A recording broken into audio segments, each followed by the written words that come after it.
Hello friends, this is Raya Verma and you are watching some 50 questions from the GK topic, and the topic is environment, Paryavaran for the UP Police and UP Home Guard. So let's begin. Yes, we have first question as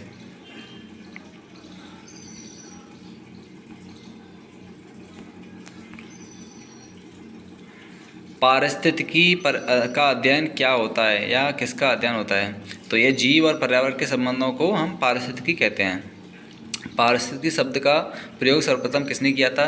तो ये किया था Ernest हैकल ने। Yes.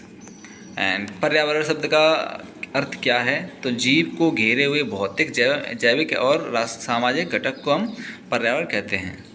और अगला question है हमारा, पृथ्वी पर जीवन का चित्र क्या कहलाता है? तो उसे हम जैवमंडल कहते हैं। पारिस्थितिकी तंत्र की मूल इकाई क्या है? तो वो है हमारी जैविक एवं अजैविक घटक।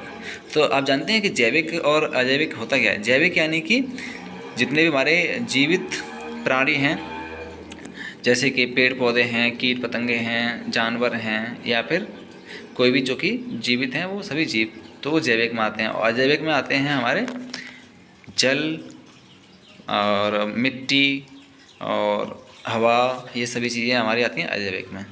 फिर अगला क्वेश्चन है हमारा, उत्पादक कौन होते हैं? तो हरे पेड़ पौधे होते हैं, वो होते हैं उत्पादक। और अगला क्वेश्चन है हमारा, उपभोक्ता कौन होते हैं? जो अन्य जीवों पर निर्भर कर रहते हैं, तो वो कौन होते हैं? वो होते हैं उपभोक्ता। अपघटक कौन होते हैं? अपघटक होते हैं जीवाणु और फफूंदी। दरअसल ये क्या करते हैं? सड़े गले चीज़ों को ख़त्म करते हैं। खाद्य श्रृंखला क्या है? तो ऊर्जा के प्रवाह की एक दिशा, ऊर्जा के प्रवाह की एक दिशा को हम खाद्य श्रृंखला कहते हैं। अगला क्वेश्चन है, खाद्य जाल क्या है? तो अनेक खाद्य श्रृंखलाओं का जाल क्या कहलाता है? खाद्य जाल कहलाता है। 10% ऊर्जा नियम किसने दिया? तो ये दिया था लिंजडेमन ने। किसने दिया था? लिंजडेमन ने। यस। अगला क्वेश्चन है हमारा, उत्पादक स्तर पर ऊर्जा का स्रोत क्या है? तो ये होता है सूर्य। दरअसल सूर्य ही है जो कि ऊर्जा का सबसे बड़ा सोर्स है। कहाँ पर? पृथ्वी पर। आगे आते हैं, अगले हमारे पास क्वेश्चंस हैं।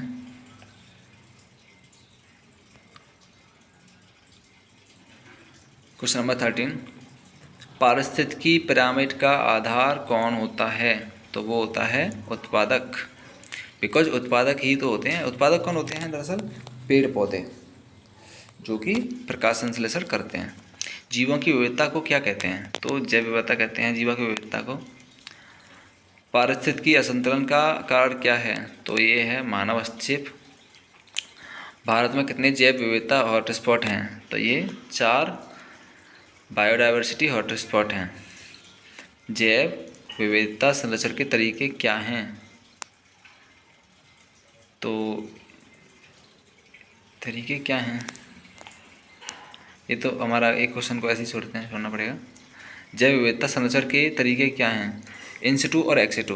देखो, इन सिटू का मतलब होता है जो खुद की ही जगह पर उसका हम संरक्षण करते हैं, और एक्स सिटू होता है कि किसी भी एक बायोडाइवर्सिटी को या फिर किसी स्पेसिफिक स्पीसीज को हम अगर दूसरी जगह पर शिफ्ट करके अगर हम उसका संरक्षण करते हैं, कंजर्वेशन करते हैं, तो वो होता है ex situ conservation. That means ex situ संरक्षण। इन सिटू संरक्षण का क्या उदाहरण है? तो ये राष्ट्रीय उद्यान।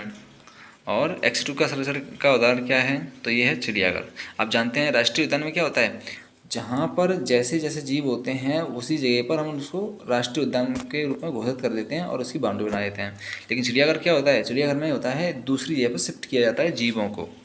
वहाँ पर सभी प्रकार के जीव रहते हैं, वो अपने नेचुरल हैबिटेट में तो नहीं रहते हैं, नेचुरल हैबिटेट जैसा उनका स्ट्रक्चर बना दिया जाता है रहने के लिए जगह। अगला क्वेश्चन है, राष्ट्रीय उद्यान का उद्देश्य क्या है? तो यह है वन्यजीव संरक्षण है। यस। और फिर अगला है, भारत का पहला राष्ट्रीय उद्यान कौन सा है? तो ये जिम कॉर्बेट राष्ट्रीय उद्यान है। फिर अगला क्वेश्चन है, विश्व पर्यावरण दिवस कब मनाया जाता है? तो सभी जानते हैं 5 जून को मनाया जाता है। भारत में पर्यावरण संरक्षण अधिनियम कब बना था? तो ये 1986 में पर्यावरण संरक्षण नियम अधिनियम बना था। वायु प्रदूषण नियंत्रण अधिनियम कब पारित हुआ? तो ये 1981 में पारित हुआ था। जल प्रदूषण नियंत्रण अधिनियम कब पारित हुआ? तो ये हुआ था 1974 में। आगे बढ़ते हैं अगले क्वेश्चन में। ओजोन परत कहाँ पाई जाती है? तो ये पाई जाती है समताप मंडल में। अगला क्वेश्चन है, ओजोन छिद्र का कारण क्या है? CFC गैसें। CFC यानी कि क्लोरोफ्लोरोकार्बन गैसें, क्लोरोफ्लोरोकार्बन। ग्रीन हाउस प्रभाव क्या है? तो पृथ्वी के तापमान में वृद्धि। हम जानते हैं कि हमारा जो एटमॉस्फेयर है अर्थ का, वो क्या करता है? ग्रीन हाउस बनाने में हेल्प करता है, जिससे कि क्या रहे, हमारी अर्थ का टेम्परेचर मेंटेन रहे। यस। अगला क्वेश्चन है, वैश्विक उष्मीकरण का प्रमुख कारण क्या है? तो ये है ग्रीन हाउस गैसें। अम्ल वर्षा किससे होती है? तो ये होती है SO2 और NO, यानी कि कोई भी हमारा एक नाइट्रोजन का ऑक्साइड।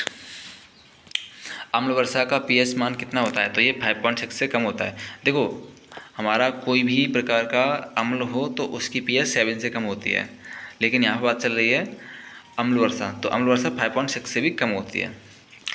ध्वनि प्रदूषण की सीमा क्या है? तो ये है 85 डेसिबल से अधिक हानिकारक। जैव प्रदूषण क्या है? जीवित कारकों से होने वाला प्रदूषण। वायु प्रदूषण का मुख्य स्रोत क्या है? वाहन और उद्योग। जल प्रदूषण का मुख्य कारण क्या है? सीवेज और औद्योगिक अपशिष्ट। मृदा प्रदूषण किससे होता है? तो ये होता है रासायनिक उर्वरक और कीटनाशकों की वजह से। वनों की कटाई को क्या कहते हैं? वनों की कटाई को हम कहते हैं डिफॉरेस्टेशन, या फिर हम बोल सकते हैं इसको वनों की कटाई। वनों की कटाई से क्या हानि होती है? तो इससे मृदा अपरदन और जलवायु परिवर्तन होता है। हम जानते हैं अगर वनों को ज़्यादा काटेंगे तो बारिश होती है, तो जब वनों को ज़्यादा काटेंगे अगर हम, तो वहाँ पर जब बारिश होगी तो मिट्टी है वो अपने आप आगे की तरफ उखड़ती चली जाएगी। वहाँ पर मिट्टी रुक ही नहीं पाएगी, क्योंकि उसके आसपास मिट्टी को रोकने के लिए पेड़ पौधों की जड़ें ही नहीं हैं। मिट्टी कब रुकती है? जब पेड़ पौधे होते हैं, पेड़ पौधों की जड़ों की हेल्प से मिट्टी बंधी रहती है, तो इसको ही बोलते हैं मृदा अपरदन। चिपको आंदोलन किससे जुड़ा है? तो ये वनों की रक्षा से जुड़ा हुआ है। सबसे बड़ी पारिस्थितिकी इकाई क्या है? तो ये जैव मंडल है। 3R सिद्धांत क्या है? Reduce, reuse, recycle. That means कम करो, उपयोग करो, और या फिर दोबारा से इस्तेमाल करो, और या फिर क्या करो, दोबारा से उसको प्रोसेस कर लो, दोबारा से यूज करने के लिए दोबारा से प्रोसेस कर लो। बायोगैस में मुख्य गैस कौन सी है? तो ये होती है मीथेन। हम अगले क्वेश्चन की तरफ आते हैं। अगला 43 क्वेश्चन नंबर है, और क्वेश्चन है जलवायु परिवर्तन का मुख्य कारण क्या है? तो ये है हमारा ग्रीन हाउस गैस है। अगला क्वेश्चन है विशाल पारिस्थितिकी तंत्र का उदाहरण क्या है? तो ये है महासागर। हम जानते हैं सबसे बड़ा बायोडाइवर्सिटी कहाँ पर है, कौन सी है? तो वो है महासागर के अंदर, सी एरिया, मरीन एरिया। सबसे अधिक ग्रीन हाउस गैसें कौन सी हैं? तो वो है जलवाष्प। यस, जलवाष्प ही है जो सबसे ज़्यादा ग्रीन हाउस इफेक्ट प्रोसेस करती है। जौर ईंधन किससे बनता? कि ये क्या लिखा है, ये थोड़ा गड़बड़ है। 47 क्वेश्चन नंबर 47 क्वेश्चन नंबर है, सघन वनों किस प्रबड़ा क्षेत्र ऊर्जा है? अक्षय ऊर्जा।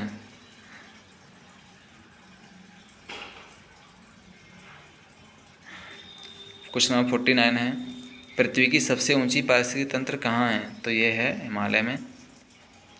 परमाणु ऊर्जा किससे प्राप्त होती है? तो ये होती है परमाणु विखंडन से। अब हम वीडियो को यहीं समाप्त करते हैं। Thank you for watching. Please like and subscribe my video.